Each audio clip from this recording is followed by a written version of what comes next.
This is the Caudabe Synthesis case and is now my favorite case. I know before I used to use the Caudabe Sheath case and I used to think that's my favorite case, but I was unaware that Caudabe had another amazing case like this one. So the Synthesis is a little bit different than the Sheath, but they are very similar in design. So let's get started first with this one. And I want to say that mine is the gray color because it matches perfectly with the natural titanium iPhone. But then you also have the ability to get a different color like the black version if you want to rock a black case fully, or they have a couple of different colors as well. Not as many as you can get with the Sheath, but the Synthesis does have a couple of different colors too. The design of this thing looks similar from far away to the Sheath. However, the back is not very bumpy like the actual Sheath was. So the Sheath had like a sandpaper feeling to it because of the design. However, this one looks like it has the sandpaper feeling, but it's completely smooth and slippery on the back. However, it has additional features that don't exist on the Sheath, and the Sheath has a couple of things that don't exist on here. So first, with the changes on the Synthesis, you can see here around the camera bump, which is very similar to the camera bump on the Sheath, you have this additional design to the left of it, and you can tell that pretty much it looks like this whole entire camera bump slides, but it really doesn't, of course. It's just how the design is, and it's kind of like an indent downwards, which it looks pretty cool, looks pretty different than any other case. The sides are the best part of this case. There's little raised bumps that haven't really worn over time, and I can tell you that this is the best part of the case because I hold my phone like this. This is the Pro Max version, and I have a hard time holding a big phone like this, especially with my hands being big. I still feel like I need a better gripping case, and this really satisfies that because these bumps make you feel like you have complete control of the case, and you don't really risk your phone falling somewhere and damaging it. So the bumps are the best part. I wish the Sheath also had them, but I guess this is like an exclusive feature to the Synthesis itself. The other thing about this thing is that the entire case is very slim, and it's a little bit slimmer than the actual Sheath case, and it's a little bit lighter, I think, as well. This is just for my personal use, using them side by side sometimes, and I can tell you that this one feels better overall, and it has a better, fit and finish to the entire phone. It feels like it's gripped the phone really well. The bottom two corners, though, have little raised bumps that I'm assuming help with the shock absorbency when the case falls on the ground, so you don't really damage your phone. You don't have those bumps at the very top. They only exist at the bottom, and the Sheath does not have that at all. So that's something new on this case. The logo on the back, of course, is the Caudabe logo. It looks small, doesn't really show up too much, so if you don't really like cases with logos, there's no text here, so just that little small Caudabe logo, which doesn't bother me at all. I actually like how it looks. It's the perfect placement for this. The other text is on the inside of the case where it says Caudabe, the serial number, and that's not really visible when you have your phone inside the case. But coming along to the bottom of the case, here you have the USB-C port, then you also have the little screws on the side visible, and you have your speakers and microphone holes on the bottom perfectly cut out, just like you would on any of the other Caudabe cases. The top portion, of course, does not have any cutouts, but the left side has the volume rocker and the action button. They do come with the button cover on top. You can't order this case with cutout anymore. Same thing with the Sheath. They only offer the button covers nowadays.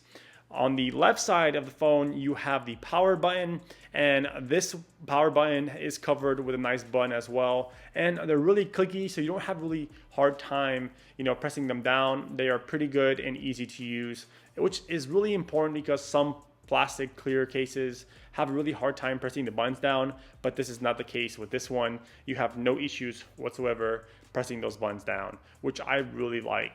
The cover on the front that pretty much covers the bezels of the screen, I can tell you this little trim around is perfect around the screen. When you place your phone face down on the table, it pretty much covers the entire phone. You don't have any wobble, and it allows you to pretty much protect the screen from any damage, of course, depending on what's on the table. But I don't really use a screen protector for this case because I feel like the bezel around is easy enough to use. So any gestures that I want to use when I'm using the phone, I don't really have a hard time. On the Sheath, I used to use a screen protector all the time because I needed the screen raised up a little, where if I do gestures, I have a smooth, feeling when I'm using those different gestures coming from the outside of the case into the screen. But that's not the case with this one. So this is exactly why I think I personally like this one. After using it for about 2 months, I can tell you that this is the case for me. That's one thing to keep in mind. If you're a person that uses a screen protector, you wouldn't have any issues using it. I'm just saying that I don't personally need to use one anymore. The camera bump on the back does protect the lenses pretty well. When you place this case down on a tabletop, of course it wobbles. That's because of the design of the camera bump, of course. But it covers the cameras, which is most important. You don't really need any additional covers on the lenses because they are sapphire crystal, so they won't scratch that easily or be ruined that easily as well. The case doesn't have a couple things that the Sheath has, and one being is you don't have the microfiber material anymore that you have with the Sheath. So maybe that's something they're going to add on eventually in the future, but this case on the inside is just pure plastic, which is not an issue whatsoever. It's just that, it doesn't have that extra microfiber lining on the inside to protect your phone from scratches. But with the Synthesis being so stiff around the entire phone, I don't really see how much dust is going to get in between the case and the phone where you really have to worry about the phone being scratched up after using this case for so long. And the other thing I wanted to mention is the MagSafe magnets. They are equally as strong as the Sheath, and the alignment magnet is also there on this case. So you don't have any issues using any battery packs or any wallets that use MagSafe because the alignment magnets are there and they work perfectly fine with the accessories. So the magnet strength is also good if that's one of your concerns. The one thing I want to mention about the MagSafe though is I noticed something very interesting. So prior to using the Belkin Qi 2 charger, if you haven't checked that out, check it out on the channel. But before I used to use it on my nightstand, that charger was previously the Duo charger on my nightstand. That's where you place the phone down onto the MagSafe Duo and it charges with MagSafe. However, I've noticed the difference between this case and the Sheath is that the rings and the alignment magnet on the Synthesis are a little bit more up towards the camera bump than they are on the Sheath. On the Sheath, the ring and the alignment magnet is more downwards, meaning that when you place that case with a phone on the MagSafe Duo, then pretty much the camera bump is more out of the way of the actual charger.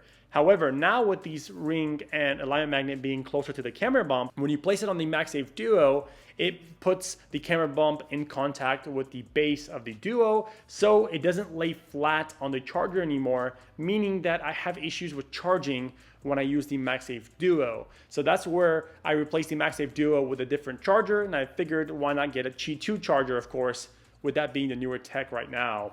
But if you have a MagSafe Duo, that might be an issue for you because when I use this with the MagSafe Duo, the animation for MagSafe comes up, so it has some type of connection with the charger. However, it starts charging, 30 seconds later it stops charging, and it does like an endless loop of charging and discharging every single time because it's not flush with the charger. And if you lift the MagSafe Duo up in the air with this charger connected to the magnets, then you can see that there's a little bit of a gap behind this case and the charger, and that's what's causing this power issues. But any other MagSafe charger that's, tree style, like they call it, where the phone is sitting upright or in nightstand mode, you won't have any issues. This only happens with the MagSafe Duo when I've tested it.